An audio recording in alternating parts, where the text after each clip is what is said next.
வணக்கம் நேயர்களே, இது உங்கள் ஜெயம் தொலைக்காட்சியின் இன்றைய நிகழ்வுகள். நம்மை சுற்றி நடக்கும் அன்றாட நிகழ்வுகளை பிரத்யேகமான காட்சி தொகுப்புடன் காணவிருக்கிறோம். வாருங்கள் நேயர்களே, நிகழ்ச்சிக்கு போகலாம். தமிழகத்தில் மேலும் 231 பேருக்கு கொரோனா தொற்று உறுதியாகியுள்ளது. இதன் மூலம் மாநிலத்தில் தொற்றினால் பாதிக்கப்பட்டவர்களின் எண்ணிக்கை 2757 அதிகரித்துள்ளது. தமிழகத்தில் இதுவரை இல்லாத அளவுக்கு சனிக்கிழமை ஒரே நாளில் 231 பேருக்கு கொரோனா தொற்று உறுதி செய்யப்பட்டுள்ளது. சென்னையில் மட்டும் 174 பேருக்கு தொற்று கண்டறியப்பட்டுள்ளது. தமிழகத்தில் நாளுக்கு நாள் கொரோனா தொற்றால் பாதிக்கப்படுவோர் எண்ணிக்கை தொடர்ந்து அதிகரித்து வருவதாக மற்றும் வெள்ளிக்கிழமை மட்டும் 203 பேருக்கு தொற்று ஏற்பட்டுள்ளதாக சுகாதாரத்துறை அறிக்கை தெரிவித்துள்ளது. சனிக்கிழமை மட்டும் ஒரே நாளில் 231 பேர் பாதிக்கப்பட்டுள்ளனர் என்பது பெரும் அதிர்ச்சியை கொடுத்துள்ளது. இதனால் தமிழகத்தில் பாதித்தவர்கள் எண்ணிக்கை 2757 அதிகரித்துள்ளது. இதுகுறித்து தமிழக சுகாதாரத்துறை சனிக்கிழமை வெளியிட்டுள்ள செய்திக்குறிப்பில், தமிழகத்தில் சனிக்கிழமை ஒரே நாளில் 231 பேருக்கு கொரோனா தொற்று உறுதியாகியுள்ளது. இதில் சென்னை மட்டும் 174 பேருக்கு தொற்று உறுதியாகியுள்ளது. 12 மாவட்டங்களில் 57 பேருக்கு தொற்று உள்ளது. 24 மாவட்டங்களில் தொற்று சனிக்கிழமை இல்லாமல் உள்ளது. முதன்முறையாக திருநங்கை ஒருவர் பாதிக்கப்பட்டுள்ளார். இதனால் மொத்தம் பாதிப்பு எண்ணிக்கை 2757 அதிகரித்துள்ளது. இதுவரை 1,39,490 பேருக்கு சோதனை செய்யப்பட்டுள்ளது. சனிக்கிழமை மட்டும் 10,127 மாதிரிகள் சோதனை செய்யப்பட்டுள்ளது. சென்னையை சேர்ந்த 76 வயது மூதாட்டி உயிரிழந்ததை அடுத்து மொத்த பலி எண்ணிக்கை 29 உயர்ந்துள்ளது. சனிக்கிழமை மட்டும் 29 பேர் குணமடைந்து வீடு திரும்பினர். தற்போது வரை 1341 பேர் குணமடைந்துள்ளனர். மருத்துவமனையில் 1384 பேர் சிகிச்சை பெற்று வருகின்றனர். வீட்டு கண்காணிப்பில் 35,418 பேரும் அரசு கண்காணிப்பில் 40 பேரும் உள்ளனர். பரிசோதனை மேற்கொள்ளப்பட்ட 1035 பேரின் முடிவுகள் வரவேண்டியுள்ளது. காஞ்சிபுரத்தை சேர்ந்த 14 நாட்களே ஆன குழந்தைக்கு நோய் தொற்று ஏற்பட்டுள்ளது. கொரோனா உறுதி செய்யப்பட்ட மாநிலங்களில் தமிழகம் 6வது இடத்தில் உள்ளது. தமிழகத்தில் அதிகம் பாதிக்கப்பட்ட மாவட்டங்களில் சென்னை தொடர்ந்து முன்னிலை வகித்துள்ளது. சனிக்கிழமை அதிகபட்சமாக 174 பேருக்கு தொற்று இருப்பது உறுதி செய்யப்பட்டுள்ளது. இதன் மூலம் சென்னையில் 1083 இருந்த தொற்று எண்ணிக்கை 1257 அதிகரித்துள்ளது. கோவையில் இதுவரை 142 பேர் பாதிக்கப்பட்டுள்ளனர். திருப்பூரில் நீண்ட நாட்களுக்கு பிறகு 2 பேருக்கு தொற்று ஏற்பட பாதிக்கப்பட்டோர் எண்ணிக்கை 114 உயர்ந்துள்ளது. திண்டுக்கல் 81, ஈரோடு 70 என்று அதே எண்ணிக்கையுடன் உள்ளது. சென்னை தவிர கோவை 1, திருவள்ளூர் 7, அரியலூர் 18, கடலூர் 2, பெரம்பலூர் 2, மதுரை 1, ராமநாதபுரம் 2, சேலம் 1, காஞ்சிபுரத்தில் 13, செங்கல்பட்டில் 5, தேனி 1, திருப்பூர் 2 என தொற்று உறுதியாகியுள்ளது. மற்ற மாவட்டங்களில் தொற்று இல்லை. நோய் தொற்றால் பாதிக்கப்பட்டவர்கள் 12 வயதுக்குட்பட்ட குழந்தைகள் 159 பேர். இதில் ஆண் குழந்தைகள் 83 பேர், பெண் குழந்தைகள் 76 பேர்.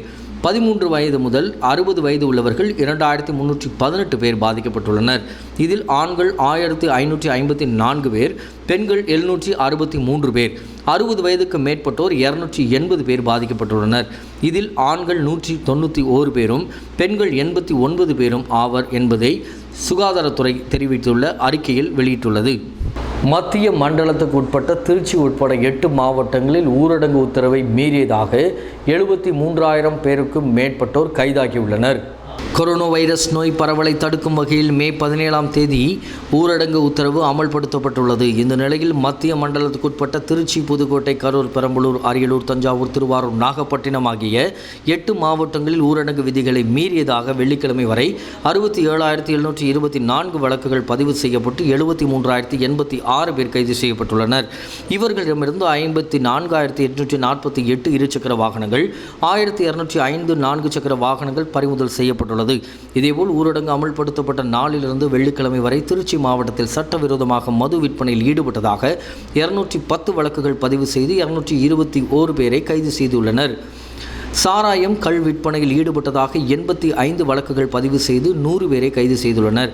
மேலும் அத்தியாவசியமான பொருட்கள் கூடுதல் விலைக்கு விற்பதை தடுப்பதற்காக கடந்த ஏப்ரல் 18 வெள்ளிக்கிழமை வரை திருச்சி மாவட்ட காவல்துறை நடத்திய சோதனையின் போது 33 மதுக்கடைகள் மற்றும் 105 மளிகைகள் மீதும் போலீசார் வழக்கு பதிவு செய்துள்ளதாக திருச்சி மாவட்ட காவல் கண்காணிப்பாளர் ஜியாவுல் ஹக் தெரிவித்துள்ளார். பயணிகள் விமானங்கள் மே 14 வரை இயங்காது என விமான போக்குவரத்து துறை அறிவித்துள்ளது. வெளி மாநிலங்களிலிருந்து தமிழகம் திரும்ப பதிவு செய்யும் இணையதளத்தில் புதிய இணைய வழி படிவம் சேர்க்கப்பட்டுள்ளது.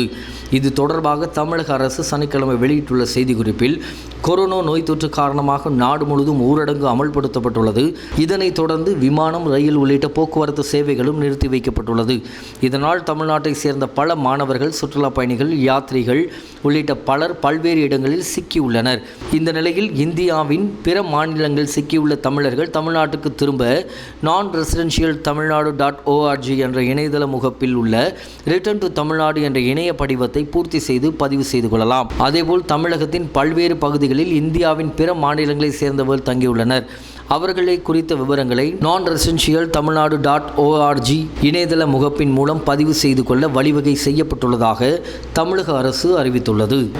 ஊரடங்கு உத்தரவு காரணமாக கொடைக்கானலில் கோடை விழா ரத்து செய்யப்பட்டுள்ளதாக திண்டுக்கல் மாவட்ட ஆட்சித்தலைவர் தெரிவித்துள்ளார். திண்டுக்கல் மாவட்டத்தில் உள்ள கொடைக்கானல் மலைகளின் இளவரசி என்று அழைக்கப்படுகிறது. இங்கு ஏப்ரல், மே மாதங்களில் குழு சீசன் களை கட்டும். குறிப்பாக மே மாதம் சுற்றுலா பயணிகள் கவரும் விதமாக அரசு துறை சார்பில் கோடை விழா, படகு போட்டி, விளையாட்டு போட்டி, கலை நிகழ்ச்சிகள் உள்ளிட்ட பல்வேறு நிகழ்ச்சிகள் நடத்தப்படும்.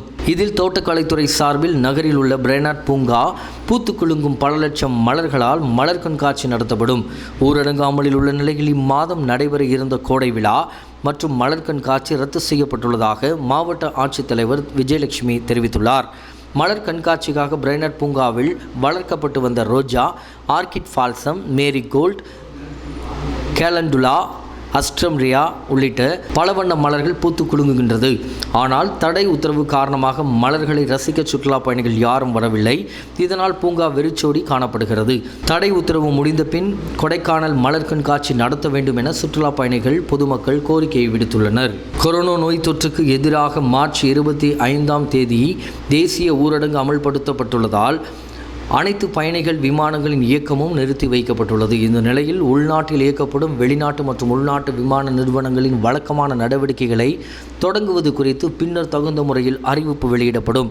இருப்பினும் சரக்கு விமானங்கள், மருத்துவ பொருட்களை கொண்டு செல்லும் விமானங்கள் மற்றும் DGCA அனுமதி பெற்ற சிறப்பு விமானங்கள் இயக்க அனுமதிக்கப்பட்டுள்ளன என தெரிவிக்கப்பட்டுள்ளது.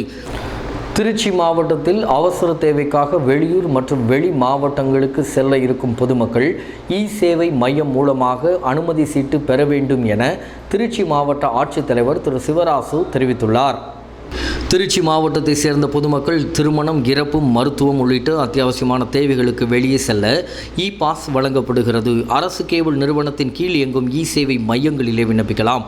மாவட்ட ஆட்சியரகம், மாநகராட்சிக்குட்பட்ட 4 கோட்ட அலுவலகங்கள், வட்டாட்சியர் அலுவலகங்கள், நகராட்சி அலுவலகங்கள் ஆகியவற்றில் இயங்கும் பொது சேவை மையங்களில் அந்தந்த பகுதி மக்கள் விண்ணப்பிக்கலாம். திங்கட்கிழமை முதல் இந்த நடைமுறை அமலுக்கு வருகிறது.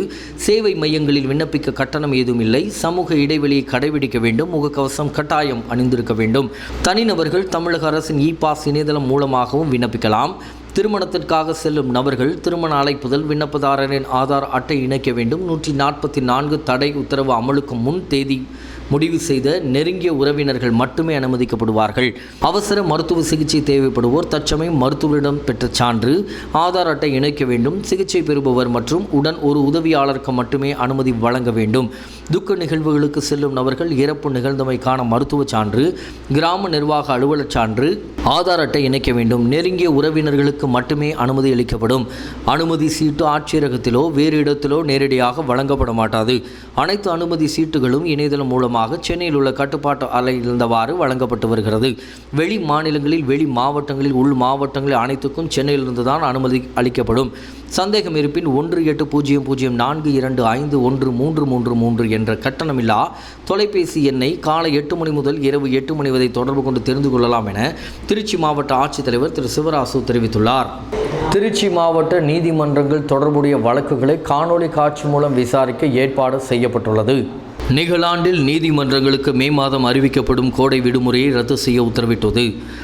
தொடர்ந்து ஊரடங்கு நேரத்தில் செயல்பட்டது போல் மே மாதம் முழுவதும் காணொலி காட்சி மூலம் வழக்குகளை விசாரிக்க உயர்நீதிமன்றம் உத்தரவிட்டுள்ளது. அதன்படி சென்னை உயர்நீதிமன்ற வழிகாட்டுதலின்படி திருச்சி மாவட்டத்தில் உள்ள கீழமை நீதிமன்றங்கள் வருகிற மே 4ஆம் தேதி முதல் 31ஆம் தேதி வரை வழக்குகள் தன்மை பொறுத்து நாள் வாரியாக நீதிபதிகளுக்கு ஒதுக்கீடு செய்யப்பட்டுள்ளது. அதன்படி சிறப்பு நீதிமன்றங்கள் விசாரணைகளை தவிர்த்து ஜாமீன், முன்ஜாமீன், எதிரவர் இல்லாமை வழக்குகள், மோட்டார் வாகன விபத்து வழக்குகள், நஷ்ட போக்சோ மற்றும் குடும்ப வன்முறைகள், திருமணம் போன்ற வழக்குகள் அந்தந்த நீதிமன்ற வரம்புகளுக்கு உட்பட்ட வழக்குகளை விசாரணை நடத்த சம்பந்தப்பட்ட நீதிபதிகளுக்கு அறிவுறுத்தப்பட்டுள்ளது. மேலும் மின்னஞ்சல் மூலம் வழக்குகளையும் அதற்கான ஆவணங்கள் அனுப்புமாறு வலியுறுத்தப்பட்டுள்ளது. இதுகுறித்து தகவல்களை திருச்சி மாவட்ட மற்றும் கீழமை நீதிமன்றங்கள் வழக்குரைகள் சங்கத்திற்கு அனுப்பப்பட்ட தகவலில் தெரிவிக்கப்பட்டுள்ளது. காவிரி நீர்பிடிப்பு பகுதிகளில் மழை பெய்ததால் மேட்டூர் அணை நீர்மட்டம் அதிகரித்துள்ளது. காவிரி நீர்பிடிப்பு பகுதிகளில் கடந்த சில மாதமாக மழை இல்லாததாலும் கர்நாடக அணையிலிருந்து தண்ணீர் திறக்காததாலும் மேட்டூர் அணைக்கு நீர்வரத்து 150 கனஅடிக்கும் குறைவாக இருந்தது. இந்த நிலையில் கடந்த சில நாட்களாக காவிரி நீர்பிடிப்பு பகுதிகளில் பரவலாக கோடை மழை பெய்து வருவதால் ஒகேனக்கல்லுக்கு நீர்வரத்து அதிகரித்துள்ளது. கடந்த 27ஆம் தேதி வினாடிக்கு 350 கனஅடியாக இருந்த நீர்வரத்து மறுநாள் 1000 கனஅடியாக அதிகரித்து இதையடுத்து தமிழகம் கர்நாடகா எல்லையான பிலிகுண்டுலுவில் 2300 கனஅடியாக நேற்று முன்தினமும் நேற்றும் நீடிக்கிறது. அதேபோல் மேட்டூர் அணைக்கு நீர்வரத்து அதிகரித்துள்ளது. நேற்று முன்தினம் 433 கனஅடியாக இருந்த நீர்வரத்து நேற்று 957 கனஅடியானது. குடிநீருக்காக 750 கனஅடி நீர் திறந்துவிடப்படுகிறது. நீர்மட்டம் 100.01 அடியாகவும் நீர் இருப்பு 64.85 டிஎம்சியாகவும் உள்ளது.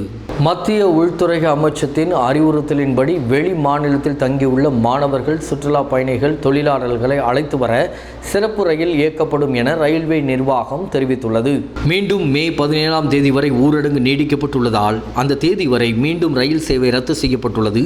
மேலும் உள்துறை அமைச்சகம் அறிவுறுத்தலின்படி பிற மாநிலத்தில் உள்ளவர்கள், வெளி மாநில தொழிலாளர்கள், சுற்றுலா சென்றவர்கள், மாணவர்கள் என பலரை அழைத்து வர மட்டும் சிறப்பு ரயில் இயக்கப்பட உள்ளது. இந்த ரயில்கள் மெதுவாகத்தான் இயக்கப்படும். மாநிலங்களின் விதிகளை பின்பற்றி அழைத்து வரப்படுவார்கள். அனைத்து சோதனைகளும் முடிந்த பின்பு தனித்தனியாக பாதுகாப்பாக அழைத்து வரப்படுவார்கள்.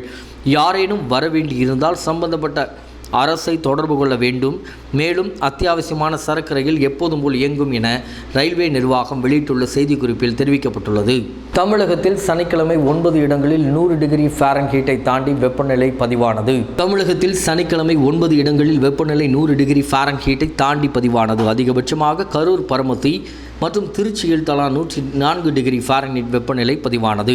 மதுரை விமான நிலையத்தில் 103 டிகிரியும், மதுரை, சேலத்தில் தலா 102 டிகிரியும், தருமபுரி, நாமக்கல், திருத்தணி, தொண்டியில் தலா 100 டிகிரியும் வெப்பநிலை பதிவானது. அதே நேரத்தில் தமிழகத்தில் கோயம்புத்தூர், கொடைக்கானல் உள்ளிட்ட சில இடங்களில் லேசான மழை பெய்தது. இதுகுறித்து சென்னை வானிலை ஆய்வு மைய அதிகாரி தெரிவிக்கையில், தமிழகத்தில் ஓரிரு இடங்களில் ஞாயிற்றுக்கிழமை மிதமான மழைக்கு வாய்ப்புள்ளது. மற்ற இடங்களில் வறண்ட வானிலை நிலவும். சென்னையில் வானம் ஓரளவு மேகமூட்டமாக இருக்கும். பகலில் 95 டிகிரி ஃபாரன்ஹீட் வரை வெப்பநிலை பதிவாக வாய்ப்புள்ளதாக சென்னை வானிலை ஆய்வு மைய அதிகாரி தெரிவித்துள்ளார். நேயர்களே, இதுவரை நீங்கள் பார்த்து கொண்டிருந்தது உங்கள் ஜெயம் தொலைக்காட்சியின் இன்றைய நிகழ்வுகளை மாலை 6:30க்கும் இரவு 10:30க்கும் இதன் மறு ஒளிபரப்பும் மறுநாள் காலை 7:30க்கும் காண தவறாதீர்கள். மேலும் மற்றொரு முக்கிய நிகழ்வுகளுடன் உங்களை சந்திக்கும் வரை உங்களிடமிருந்து விடைபெறுவது உங்கள் ஷாம். நன்றி, வணக்கம்.